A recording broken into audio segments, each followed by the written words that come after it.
It's time for Free Speech Fridays. We get a couple of free speaking New Zealanders and we have a yarn about the events of the week. With us this morning, two absolute veteran players on Free Speech Friday. Alistair Boyce, the host with the most at the Backbencher pub where we're having our election night party. Alistair, lovely to have you with us. Good morning, my friend. G'day, Sean. How are you? Very good. And taking a break from the rigours of the campaign trail is someone who was a lot busier last election and probably not having anywhere near as good a time last election, Judith Collins, the National MP for Papakura. How are you, Judith? I'm great, thank you, Sean, and I'm straight after this, I'm back on the campaign trail. I saw a quote from you this week or last week saying, it's so much fun not being the leader of the opposition in an election campaign. Oh, that is absolutely true. It's absolutely so much more fun. Mind you, that was time and place, wasn't it? Yeah, it certainly was. Let's just talk about this. I actually I find it personally boring, this centrist approach that the National Party is, don't scare the horses, all things to all people approach. But bugger me, it's working, isn't it, Judith? Well, I don't think it's boring. What I do think is we've got to remember is that most people reside in the centre of politics, and the fact is that that's one of the problems for the smaller parties is they can go off and say anything they like because they're after 5 to 10, 15% of the vote. And the National Party needs to consistently remember that we have to represent all the people and the people who are not interested in politics, the people who are just worried about whether or not they can pay their bills. And that seems to be the number one issue that I'm hearing on the doorsteps. And they're also worried about crime, particularly in Auckland. Yeah. Boise, I guess the corollary of minor parties can say anything they like. It looks to me the major parties are trying to say something that we like. That's their desperate mission, isn't it? Yeah, the Chris's are coalescing in the middle from the viewpoint of us political aficionados following the proceedings, which makes it a bit of a bore fest in the middle.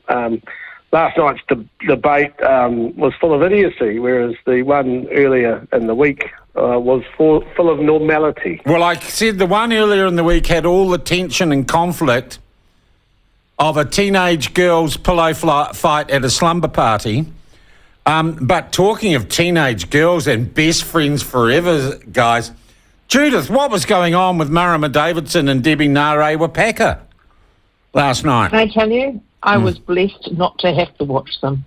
So I was too busy doing my own work.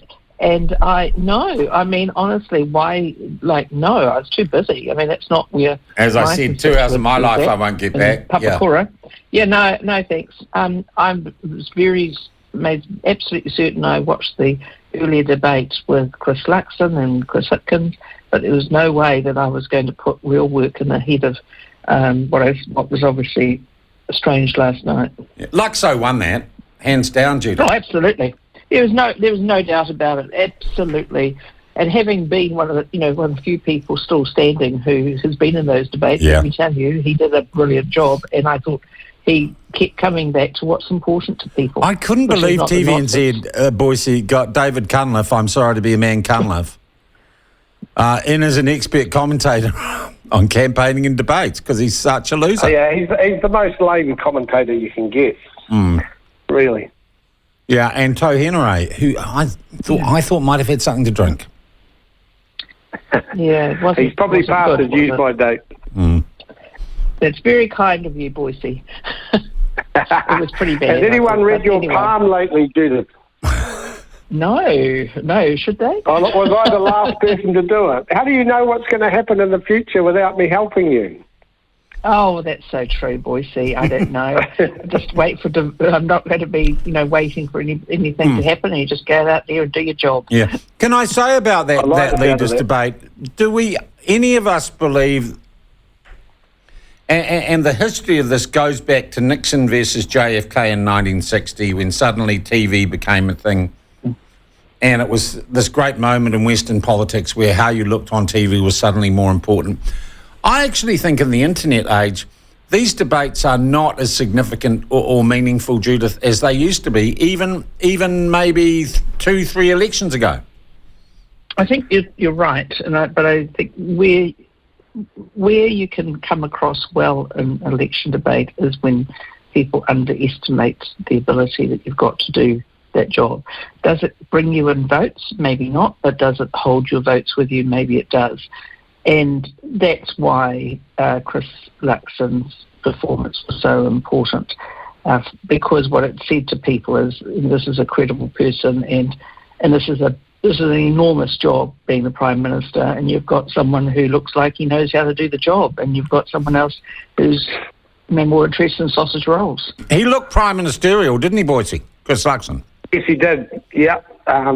Chris Luxon, I thought, from what I watched, I didn't give up my life for it, but I did watch the highlights. I did listen to your analysis, which was probably better than an hour and a half of sitting on the couch wondering what you were doing. But yeah, I took one for the team, my friend. I took one for the team. And we appreciate that.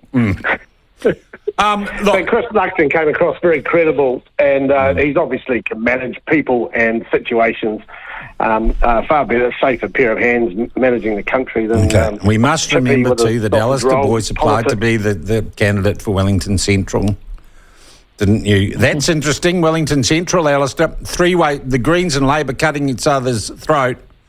We had a debate with the candidates, well, the one that turned up on the platform this week, Scott Sheeran. He might come through, you know. That could have been your one shot. Easily come through. If Tory Whanau could come through in the mayoral election with the centrist vote being split three ways, then Scott Sheeran sure as hell can come up through the middle in Wellington Central. All right.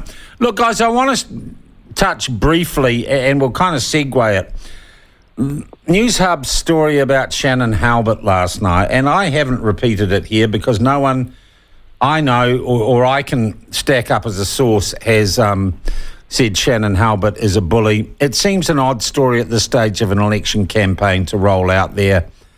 And I'm not sure, to be honest, whether it matters at this. And when we look at the polls, which seem to be settling, if you like, I'm not sure it makes a blind bit of difference, does it, Judith? Well, we're not going to be going into it because it's, it's not our Chris's problem to deal with. It's Chris Hipkins, and I think it's like you just never know what's going on behind the scenes. But guilt by accusation it's like Russell Brand, right? Russell Brand is having his life ripped apart by social media companies where he makes his money, and he is being condemned by mainstream media with having no crime found against him, Judith.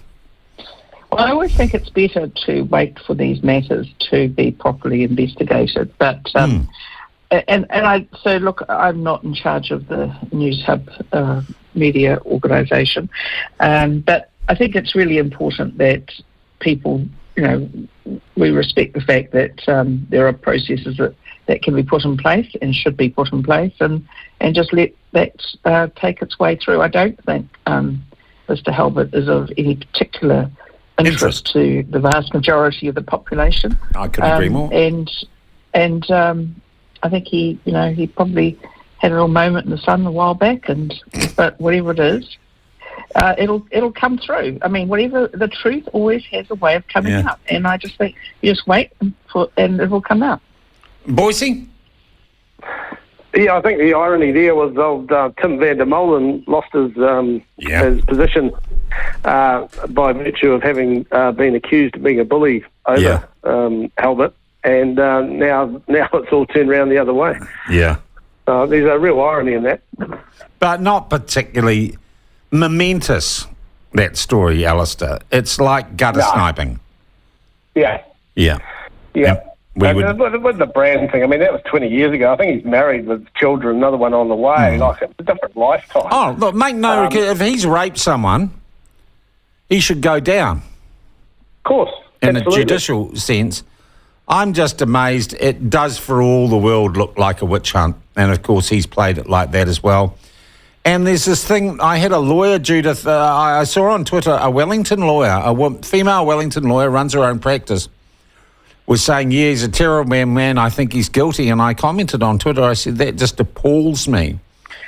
that a practicing lawyer doesn't know what due process is and the presumption of innocence. Well, exactly, and I think it's very important to understand that we have courts for a reason. We have processes around employment situations for a reason, and that is actually to stop a trial by media. I mean, as for Russell Brand, I just found him the most repulsive person to look, I've got no brief from him. I think he's a tosser. Absolute tosser. Oh, come on, Judith, you would have gone there. No. You would have gone there, a couple of gin and tonics and that eyeliner. I just don't find men with wearing eyeliner my thing. But look, I think whatever they want to do is their own business, as long as it doesn't affect other people adversely. But I found him the most unfunny person. Yeah, I agree. I'm with you on that. But on that, I just think these things come out. They always will. Yeah, I hear you.